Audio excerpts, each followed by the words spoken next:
जिला नारी समिति की बैठक जो कि 2 दिवसीय बैठक पिछले कल और आज ये बैठक यहाँ पहुँचा में हुई है, जहाँ इस बैठक में पिछले कल हमारे जो जिला पदाधिकारी और की बैठक हुई और आज कार्य समिति की बैठक है।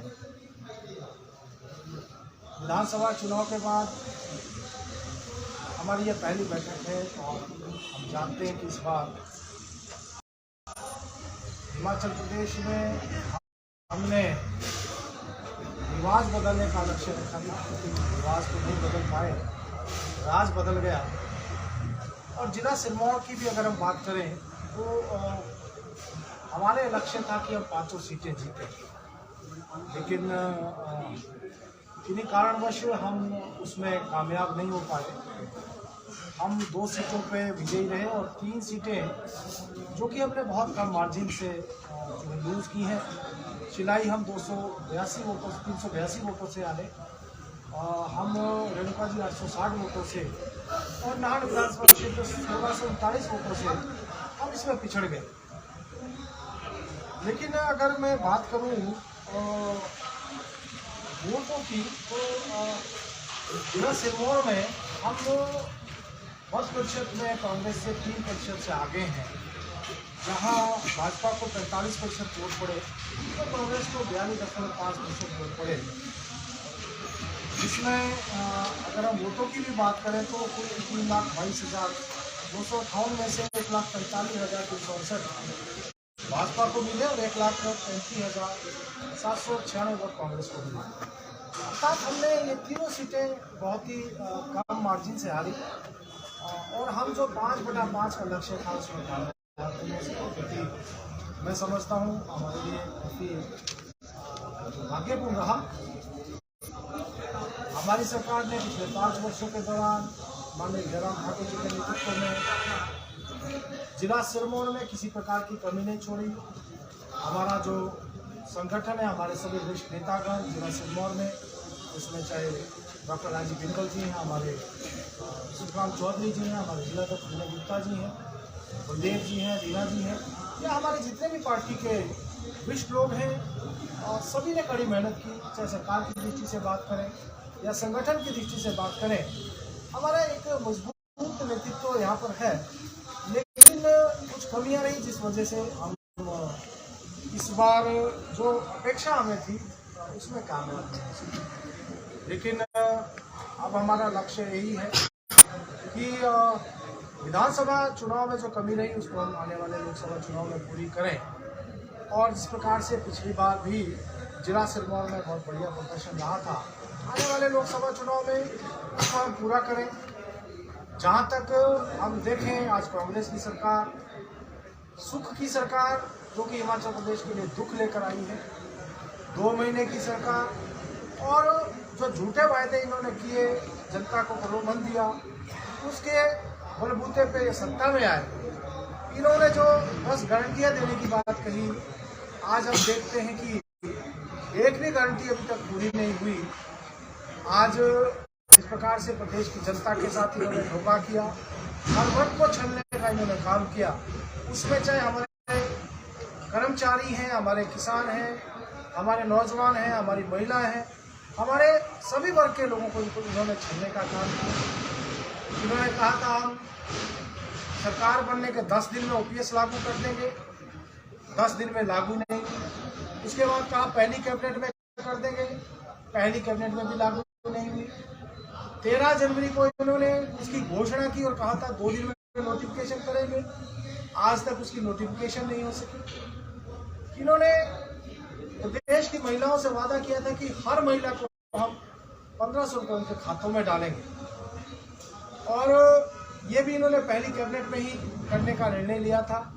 लेकिन पहली कैबिनेट में उस दिशा में एक सब कमेटी का गठन किया गया, और जब सब कमेटी ने अपनी पहली रिपोर्ट दी, उसमें सब कमेटी ने कहा कि प्रदेश में करीब 32 लाख महिला हैं, लेकिन हम 32 लाख भी नहीं, 18 लाख भी नहीं, केवल 8 लाख महिलाओं को हम 1500 रुपये उनके खातों में डालेंगे। उन्होंने पहले कहा था कि एक परिवार में जितनी भी महिलाएं होंगी हम सभी को देंगे। अगर 6 महिलाएं तो 15 छिक्कर 90 9,000 रुपया हम जो है प्रत्येक परिवार को देंगे। लेकिन अब उस बात से मुकर गए। अब ये कहने लगे हैं कि हम एक ही महिला को देंगे, अर्थात इन्होंने महिलाओं को भी ठगने का काम किया। हम जानते हैं कि इस बार जो विधानसभा के चुनाव हुए उसमें लगभग 4.5% महिलाओं के अधिक वोट मिले पुरुषों के मुकाबले में, और इस बात को सीधा इंगित करता है कि महिलाओं का जो वोट है वो ज़्यादातर जो है कांग्रेस को इस बात के लिए मिला। इन्होंने 1500 रुपये का वादा किया, लेकिन आज महिलाएं भी अपने आप को ठगा महसूस कर रही। इन्होंने कहा था कि हम 5 साल में 5 लाख युवाओं को रोजगार देंगे, हर साल 1 लाख युवाओं को रोजगार देंगे। लेकिन अब जब इनकी सब कमेटी की रिपोर्ट आई तो उन्होंने कहा कि 20,000 देंगे। युवाओं के लिए जो हमीरपुर में हमारा सबॉर्डिनेट सर्विसेज कमीशन था उसको भी इन्होंने बंद कर दिया। रोजगार देने की बात तो दूर रही, करीब 5,000 जो अभ्यर्थी जिनको कि रोजगार मिलने वाला था उनके लिए भी इन्होंने फिलहाल दरवाजे बंद कर दिए। तो यह सरकार इस प्रकार का कार्य कर रही है। किसानों से वादा किया था कि 2 रुपये किलो गोबर खरीदेंगे, आज किसान भाई उसका भी इंतजार कर रहे हैं। इन्होंने ये नहीं बताया कि गोबर कब खरीदेंगे, कहाँ गोबर भेजना, किसान इस बात का भी इंतजार कर रहे हैं। आज मैं पढ़ रहा था अखबारों में कि बिजली बोर्ड को जो है लोन लेना पड़ रहा है तनख्वाहें देने के लिए, और इन्होंने वादा किया कि हम 300 यूनिट फ्री बिजली देंगे। अभी ऐसा मालूम हो रहा है कि जो भाजपा ने 125 यूनिट फ्री किया था आज इसका लाभ नहीं मिल रहा है, उसका भी लाभ नहीं मिल रहा है, और 300 यूनिट का भी अभी तक कोई लाभ नहीं मिला है। कुल मिलाकर जो बहुत सारी गारंटियाँ इन्होंने की थी, आज जो एक भी गारंटी पूरी नहीं हुई है। दूसरी ओर जो प्रदेश के मुख्यमंत्री है वो एक ही बात का रोना रो रहे हैं कि कर्ज कर्ज और कर्ज। लेकिन इस विषय में भी ये मैं कहना चाहूँगा कि जो कर्ज का ढिंढोरा ये सरकार पीट रही है, इनके मंत्री पीट रहे हैं या मुख्यमंत्री पीट रहे हैं। आज भाजपा को 75,000 कर्ज की बात कहते हैं और भाजपा को हर बात के लिए कोसते हैं। मैं ध्यान में लाना चाहूँगा कि जब 2012 में धूमल जी मुख्यमंत्री थे और उसके बाद कांग्रेस की सरकार आई तो धूमल जी के समय में मात्र 27,000 करोड़ रुपए का कर्ज हिमाचल प्रदेश के ऊपर था। लेकिन 2017 में जब इनकी सरकार आई तो ये बढ़कर लगभग 55,000 करोड़ रुपए हो गया। और अभी वर्तमान सरकार जब जयराम ठाकुर जी मुख्यमंत्री से हटे तो प्रदेश के ऊपर मात्र 69,000 करोड़ रुपए का खर्चा था, जिसकी बात है 75,000 करोड़ रुपए बता रहे हैं। ये केवल मात्र 69,000 करोड़ रुपया था, और हमारी सरकार ने जो कर्ज लिया लगभग 14,000 करोड़ रुपया इनके समय में जो कर्ज लिया गया था उसका ऋण अदा करने के लिए हमने खर्च किया, हमारी सरकार ने खर्च किया। और आज ये हर चीज़ के ऊपर एक ही बात का रोना रोते हैं। इन्होंने आते ही महंगाई का बोझ जनता के ऊपर डाल दिया। राहुल गांधी जी देश भर में भारत जोड़ो यात्रा करते हैं, जगह जगह जाकर महंगाई और बेरोजगारी की बात करते हैं।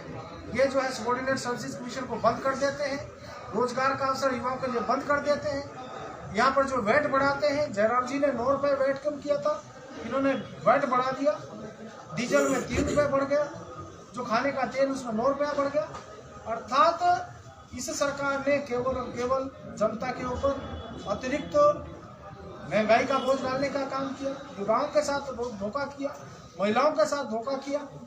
और साथ ही साथ मैं ये भी कहना चाहूँगा, आज हमारे चाहे बरमाणा का एसईसी प्लांट है, चाहे हमारा जो दाड़ला घाट का एसईसी प्लांट है, 2 महीने से अधिक का समय हो गया है।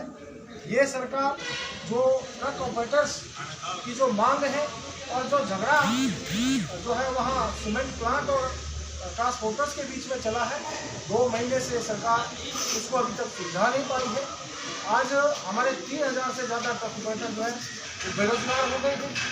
करीब 5,000 के बीच जो छोटे कारोबारी थे, जिसमें चाहे वो ढाबे वाला था, चाय वाला था, दूध बेचने वाला था, ऐसे 5,000 के बीच जो है वो जो प्रवासी लोग थे वो वहाँ से पलायन कर गए हैं। तो हम आज अंदाज़ा लगा सकते हैं कि 2 महीने की सरकार ने किस प्रकार से प्रदेश की जनता के साथ छलावा किया है। इस आज की बैठक में हमने इसको लेकर राजनीतिक प्रस्ताव भी पारित किया। जो प्रदेश सरकार की जन विरोधी नीतियाँ हैं उसके खिलाफ प्रस्ताव हमने यहाँ सर्वसम्मति से पारित किया है। और भारतीय जनता पार्टी जो है आज से पूरे प्रदेश भर में हस्ताक्षर अभियान जो इन्होंने 620 के करीब कार्यालय बंद किए हैं, जो कि पूरी औपचारिकताएं पूर्ण करने के बाद भाजपा की सरकार ने खोले थे।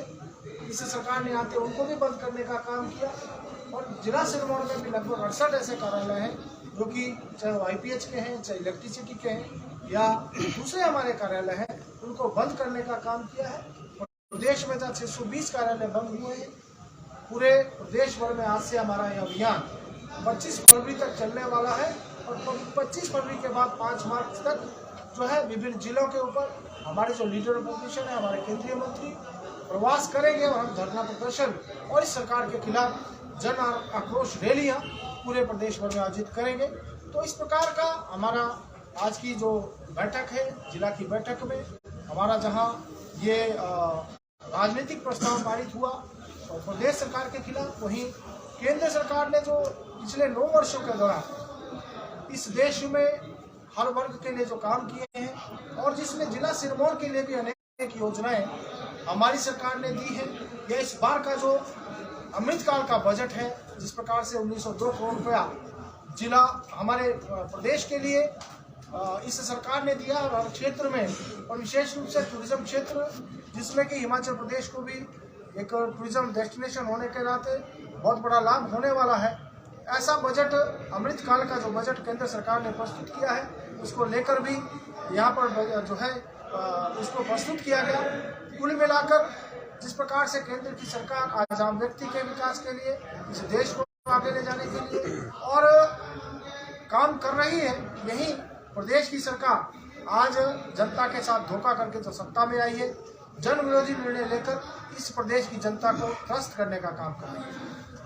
मिशन कश्यप साहब, वर्तमान सरकार राजीव गांधी स्मार्ट स्कूल खोलने का जो अनाउंस किया है, इसके बारे में भारतीय जनता पार्टी की क्या टिप्पणी? देखिए, मैं एक बात और भी कहना चाहूँगा। इस सरकार में सत्ता में आते ही प्रदेश सरकार, जो पिछली प्रदेश भाजपा सरकार थी, उसने जो निर्णय लिए या उसने जो स्कीमों के नाम रखे थे, उनके नाम बदलने का काम भी ये प्रारंभ कर रहे हैं। आयुष्मान भारत योजना, हिमकेयर योजना, उसको बंद करने की दिशा में आगे बढ़ रहे हैं। और जहां तक आपने राजीव विद्यालय खोलने की बात कही है, भाजपा सरकार ने अटल विद्यालय खोलने की जो है घोषणाएं नहीं की थी। बहुत सारे विधानसभा क्षेत्रों में अटल विद्यालय हमारी सरकार ने खोले हैं और उसी को ये अब नया नाम देकर राजीव विद्यालय करने की बात कर रहे हैं। क्या आपको लगता है कि इसमें कहीं न कहीं भ्रष्टाचार की बू आ रही है? देखिए, ये तो अभी मैं इस विषय में नहीं कह सकता, क्योंकि अभी शुरुआत होगी, उसके बाद ही पता चलेगा। अभी तो केवल मात्र उसकी घोषणा सुनने, केवल नामकरण सुने हैं, जब ये खुलेगा। लेकिन उसके लिए भी इन्होंने कंडीशन रखी है कि कम से कम 50 बीघा जमीन जहाँ मुफ्त दी जाएगी, वहीं पर यह विद्यालय खोले जाएंगे। क्या आप इस बात को मानते हैं कि ये सब, क्या आप इस बात को मानते हैं? देखिए, जहाँ तक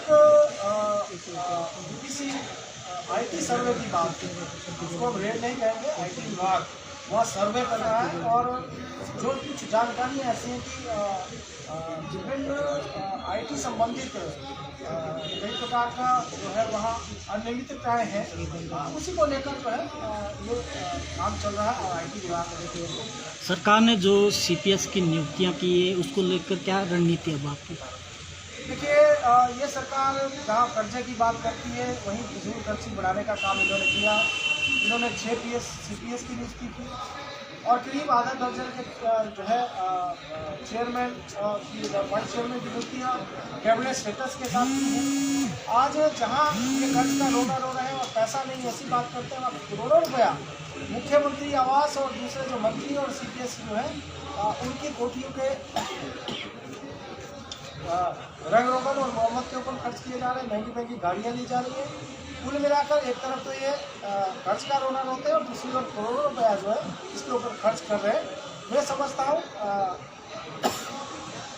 CPS की नियुक्ति करके भी इन्होंने प्रदेश के ऊपर अतिरिक्त बोझ डालने का काम